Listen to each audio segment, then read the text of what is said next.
L'aéroport international de Damas a été la cible d'une agression israélienne avec 2 missiles.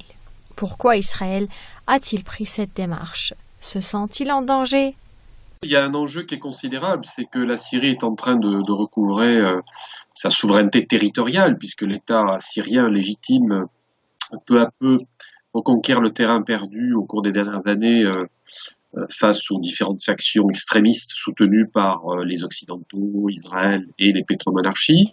Et donc l'enjeu stratégique est absolument essentiel, parce qu'un État souverain syrien qui reconquiert son territoire et qui parvient, si vous voulez, à constituer à nouveau un adversaire potentiel important pour Israël, c'est quelque chose de très important. Ça, c'est la toile de fond, si vous voulez, de ces attaques israéliennes contre la Syrie.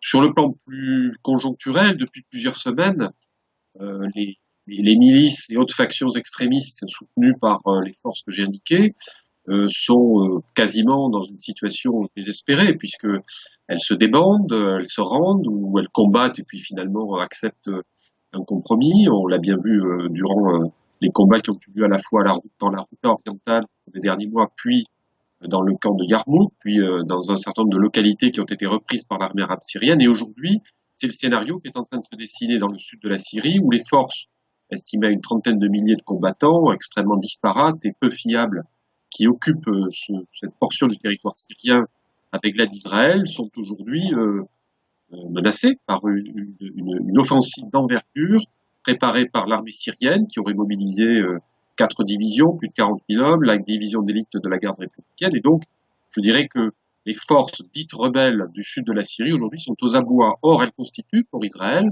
une sorte de milice supplétive. C'est un petit peu leur assurance, leur garde frontière à proximité du Golan occupé. Et donc, il y a là un enjeu particulier, au-delà de la toile. D'un autre côté, l'armée syrienne va lancer des opérations devant conduire à l'expulsion des militaires américains de la base d'Al-Tanf. La coalition américano-israélienne vit-elle ces derniers jours?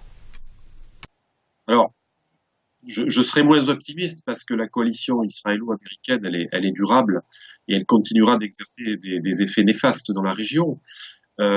Mais il est certain que si on considère les 3 enjeux politico-militaires actuellement qui sont les plus importants en Syrie aujourd'hui, c'est-à-dire la libération du sud de la région de Deraa, pour être précis, la libération de toute cette partie du nord-est syrien occupée par des forces dites démocratiques syriennes appuyées par les États-Unis, et puis enfin la zone de Idlib.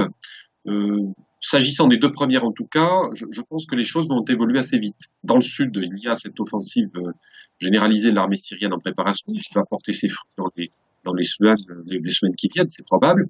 Et puis s'agissant de la zone que vous évoquez, celle de Al-Tanf notamment, qui est une partie de tout ce nord-est syrien occupé, notamment par des forces américaines, là aussi je pense que les choses vont évoluer, parce que c'est pas avec 2 ou 3 000 soldats et quelques milliers de supplétifs que les Américains vont tenir cette zone. Ils partiront de la Syrie. Ils partiront de la Syrie parce qu'ils n'ont rien à y faire, parce que leur occupation de ce territoire qui n'est pas le leur est illégitime et que de toute façon le rapport de force a déjà basculé en leur défaveur. La Syrie, l'État syrien aujourd'hui est fort, il reconquiert le territoire national, il réaffirme sa souveraineté, il a des alliés solides. Je vois mal, si vous voulez, les Américains se cramponner indéfiniment à un territoire qui, au fond, pour eux, n'est pas stratégique, qui leur permet simplement, dont l'occupation leur permet simplement d'exercer une capacité de nuisance à l'égard de la Syrie, qui a toujours été, on le sait bien, dans la ligne de mire des dirigeants américains depuis des décennies. Mais franchement, je crois que les choses vont évoluer dans le sens d'un départ des Américains qui me paraît inéluctable au plus tard dans quelques mois.